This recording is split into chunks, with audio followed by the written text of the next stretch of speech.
Jephthah the judge. Jephthah, the son of Gilead, was a mighty man of valor, but he was also the son of an harlot. His father, Gilead, had other sons by his wife, and when they grew up, they drove Jephthah away, saying he would not inherit any of their father's estate. Consequently, Jephthah fled from his brothers and dwelt in the land of Tob, where he gathered a group of vain men who went out with him. In those days, the Ammonites made war against Israel. The elders of Gilead, finding themselves in distress, turned to Jephthah for help, as he was known for his valor and leadership. They offered him leadership over them if he would lead them in battle against the Ammonites.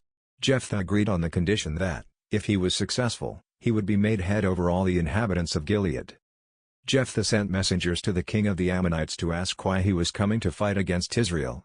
The Ammonite king responded that Israel had taken away his land when they came out of Egypt. Jephthah replied that Israel had not taken any land from the Ammonites, but rather, they had conquered the land of the Amorites, which was given to them by God. He reminded the king of the history of the Israelites and how they had avoided conflict with the Ammonites during their journey.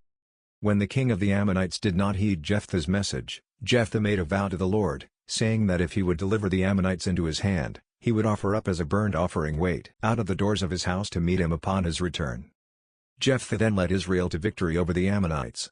However, upon his return, his only child, a daughter, came out to meet him with timbrels and dances. Jephthah was devastated by his vow, as he had no other children. His daughter accepted her fate with a noble spirit, asking only to be allowed to go into the mountains and bewail her virginity for 2 months before she was sacrificed. Jephthah granted her request, and after 2 months, she returned, and Jephthah fulfilled his vow to the Lord. Following this tragic event, Jephthah led Israel for 6 years. However, after his death, his tribe, the Gileadites, faced conflict with the Ephraimites, leading to further battles and internal strife.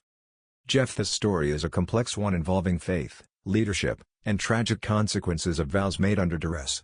It highlights both the valor and the pitfalls of making rash promises.